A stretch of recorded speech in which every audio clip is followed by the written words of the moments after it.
Не было, наверное, ни одного года в Беларуси, который нельзя было бы назвать кризисным. Каждые президентские выборы заканчивались усложнением отношений с Евросоюзом. Время от времени мы попадали в газовые войны с Россией. В конце 90-х, начале 2000-х была череда референдумов, которые всегда сопровождались политическим кризисом. Постоянное балансирование между экономическим ростом и дефолтом. Все это достижение правления Лукашенко. С ними мы подробно знакомились в предыдущих видео. Посмотрите их, если еще нет. А в этом видео мы будем разбираться с 10 годами, которые предшествовали 2020 году. Году, который изменил все для очень большого количества белорусов и белорусок. Меня зовут Лиза, ты на канале Молодежного блока, и перед тем, как мы начнем, не забудь поставить лайк этому видео, чтобы это видео увидело как можно больше людей.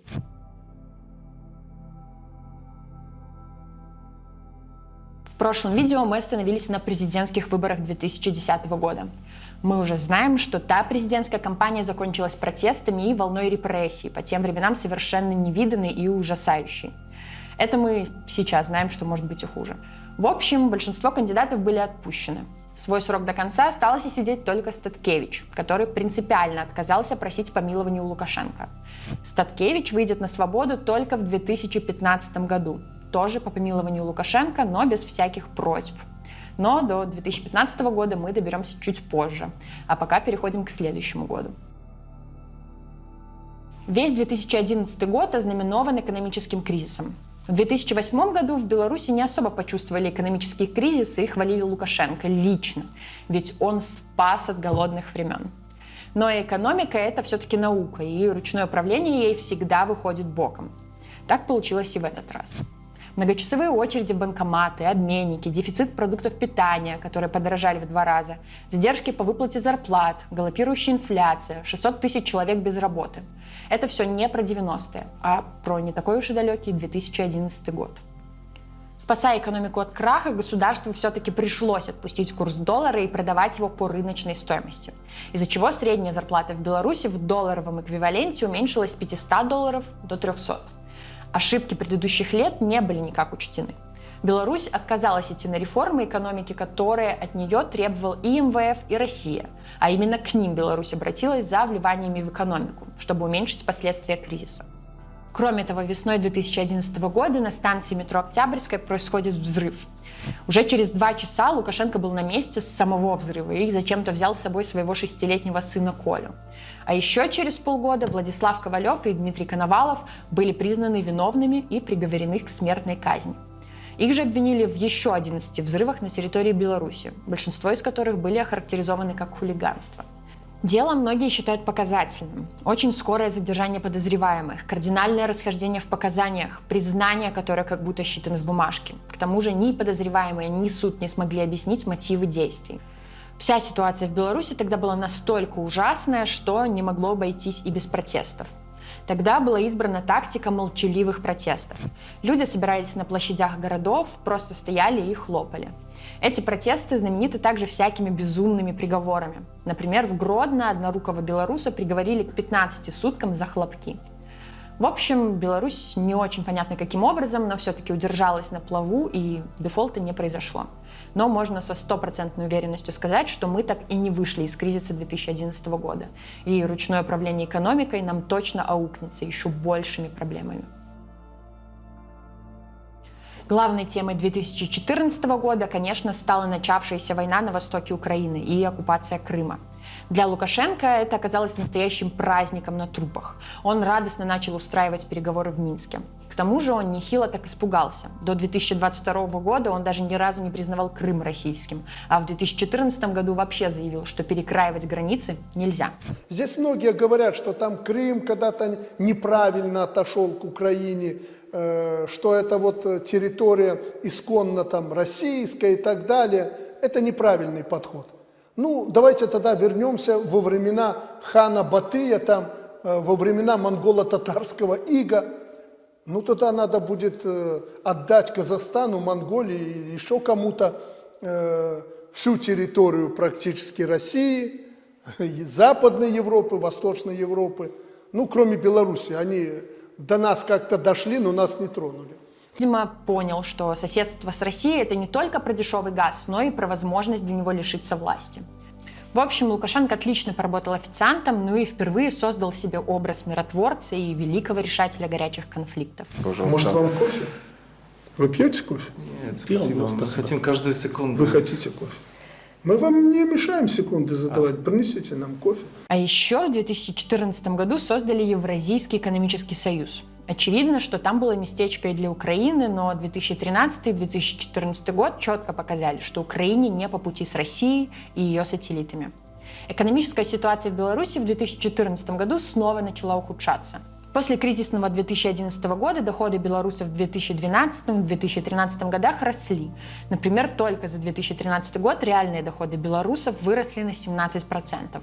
В 2014 году рост остановился, а в 2015 снова началось падение дохода. Многие называют выборы 2015 года самыми разочаровывающими выборами в Беларуси. Хотя прикольные моменты, конечно, были. Например, в 2015 году кандидаткой впервые в истории была женщина Татьяна Короткевич. Татьяна Короткевич занималась политикой еще с 90-х, была членом БСДГ, а с 2019 года занималась кампанией «Говори правду». Хоть и кампанию она вела не так радикально, как обычно это делали белорусские оппозиционные политики, но ее кандидатура показала третью Беларусь. Показала, что есть люди, которые не проголосовали бы ни за Лукашенко, ни за классических оппозиционных кандидатов, но проголосовали бы за нейтральную кандидатуру. Был в 2015 году еще один возможный кандидат, который веселил всех во времена апатии – кандидат Кот Барсик. Кот Барсик и его пресс-секретарь, журналист Василий Семашко активно собирали подписи и вели блог в Фейсбуке и портале «Белорусские новости». Они там делали смешные картинки и постили, например, осмотр кандидатом Барсиком ход сельскохозяйственных работ. Кот Барсик в политике тоже не был новичком. Еще в 2010 году на президентских выборах один из кандидатов, Владимир Никляев, столкнулся с жесткой критикой со стороны «зеленых». В своей автобиографии Николай Никляев написал историю своей юности, где он, мягко говоря, не очень хорошо обходится с котом. Кот Барсик тогда предложил подписать мировое соглашение между Никляевым и котами, где котов будет представлять сам Барсик. Пресс-секретарь кота Барсика сказал, что во время подписания мирного договора Никляев еще много чего наобещал, но ничего не выполнил. Кота Барсика так кандидатом и не зарегистрировали. Он пропал. То ли Лукашенко, как всегда, решил устранить конкурента, то ли он просто сбежал искать мышей в лесу возле своей летней резиденции. Еще одним кандидатом, выбывшим по странным обстоятельствам, был оппозиционер Виктор Терещенко. Он выпил морковный сок со сливками в одной из кофеен Минска и слег с отравлением. Правда, даже тут было не так уж и много конспирологических теорий. Но если возвращаться к ходу предвыборной кампании, то она действительно была не очень веселой. Да и закончилась до ужаса предсказуемо. Лукашенко победил с результатом 83%, а оппозиция, с большего призывавшая к бойкоту и поносившая Татьяну Короткевич, на чем свет стоит, прошла с немногочисленным маршем по улицам Минска. Татьяны Короткевич с ними не было. 2016 год тоже был ознаменован одним ярким политическим событием – парламентскими выборами. Они действительно интересны одной маленькой деталью. Впервые за десятилетия в парламенте оказались оппозиционные кандидаты. И даже целых два. Депутатками стали Алена Анисим, заместительница председателя Товариства белорусской мовы и научная сотрудница Института языкознания.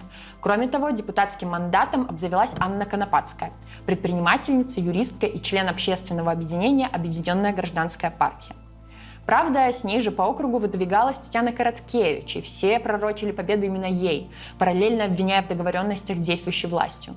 Но 2020 год показал, что даже если у Короткевича были какие-то договоренности, то у Конопадской они тоже были. Причем условия у второй были пожестче. Да, может, уже не все помнят, но Конопадская выдвигалась в президенты в 2020 году и провела, наверное, самую странную предвыборную кампанию. На этих выборах было еще одно нововведение. Теперь, чтобы стать депутатом, не обязательно было набирать большинство голосов. Достаточно было просто набрать больше остальных кандидатов на округе, что исключало возможность второго тура. Но это нововведение вряд ли кто-то заметил. В общем, либерализация к 2017 году стала очевидной. Но на свою голову Лукашенко вводит закон о тунеядцах, который предполагает специальный налог для тех, кто официально не трудоустроен. В стране, где куча людей просто из экономической ситуации не могут найти работу и сезонно ездят на заработки, чтобы хоть как-то прокормиться, это, конечно, сравнимо с выстрелом себе в ногу. Из-за специфики закона протестные акции начались не в Минске, а в областных и районных центрах. Количество участников росло невероятными масштабами. Так, например, на акции в Бресте 19 февраля было около 100 участников, 26 февраля было уже 300 участников, а 5 марта около 1000. Но все-таки самая крупная акция протеста была организована в Минске 15 марта, перед началом которой ваша покорная слуга была задержана и получила свои первые в жизни 13 суток. В общем, хоть акция 15 марта была согласована, Минск тогда ужасно напоминал то, что мы видели в 2020-м. Водометы и автозаки, спрятанные по дворам проспекта Независимости, куча мужиков в спортивной форме, которые хватали подозрительных на их взгляд людей, задержания на подходах и отходах. Тогда в Минске были задержаны примерно 150 человек из 3000 участников. Акции продолжались и 25 марта. Ощущение войны на улицах Минска усилилось. Под дубинки попали вообще все. В общем, либерализация либерализации, а дубинки по расписанию. 25 марта всегда отмечался белорусскими демократическими силами чуть ли не как самый главный праздник Беларуси. В целом оно и понятно, ведь 25 марта 1918 года у Беларуси появилось впервые полностью свое государство. 2018 год – год столетия БНР. Массовое празднование должно было случиться. Проблема только в том, что к 2018 году уже подросла новая оппозиция. Успешно работает Симбалбай и Артидиба, люди уже сидят в Твиттере, а не в Фейсбуке, и скорее знают Антона Матолька и Эдуарда Пальчуса, чем Рыгора Костусева и Линцука Вечорку. В общем, проблема отцов и детей назрела. Представители старой оппозиции настаивали на проведении классического марша, а представители молодого поколения предложили провести концерт. Ситуация ухудшилась, когда Мингорисполком не дал разрешения на проведение марша, но разрешил проводить концерт на площади Парижской коммуны возле оперного театра. Были проведены даже 3-часовые дебаты представителей 2 точек зрения, которые транслировались в прямом эфире. Какой-то невиданный уровень публичной политики по сегодняшним временам. Правда, к одному решению тогда так и не пришли. В общем, решили проводить и то, и то. С пиаром марша, правда, ожидаемо возникли проблемы. А вот концерт, который в целом казался более безопасным мероприятием, да еще и гораздо более веселым, кажется, пришелся по душе белорусам. Да, организаторы марша обвиняли организаторов концерта в коллаборационизме, а организаторы концерта обвиняли марширующих в излишнем радикализме. Ожидаемо, концерт, конечно, побил все возможные рекорды посещаемости 25 марта. Концерт посетило около 18 тысяч человек. Не мудрено, ведь организаторам каким-то образом удалось даже выбить рекламу на большом экране галереи Минск. Марш тоже состоялся, он был не настолько многочисленен, к тому же было задержано 30 человек.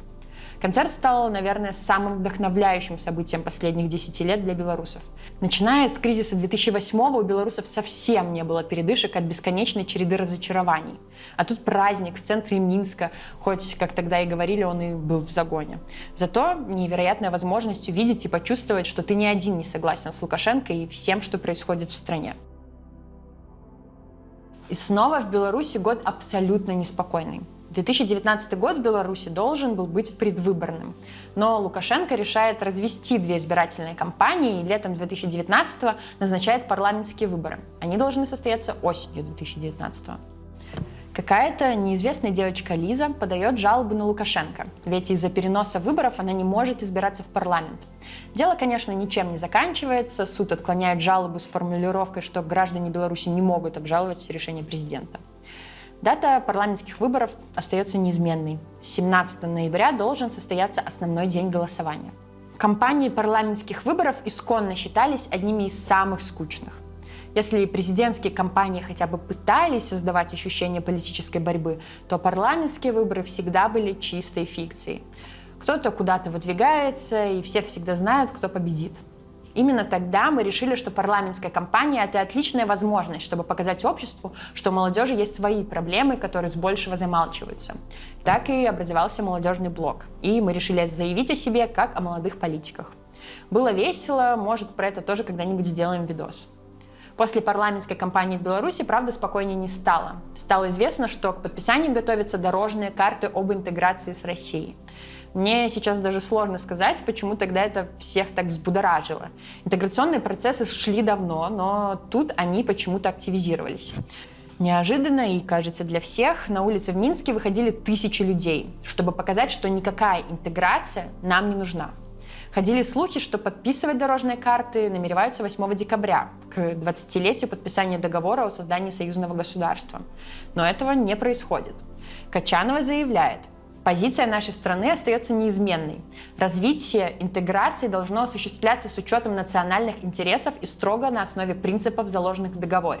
Равные условия для субъектов хозяйствования, равный доступ к рынкам без изъятий и ограничений. 19 декабря Путин тоже делает заявление. Датировать Беларусь в условиях недорешенности союзного строительства было бы с нашей стороны ошибочно.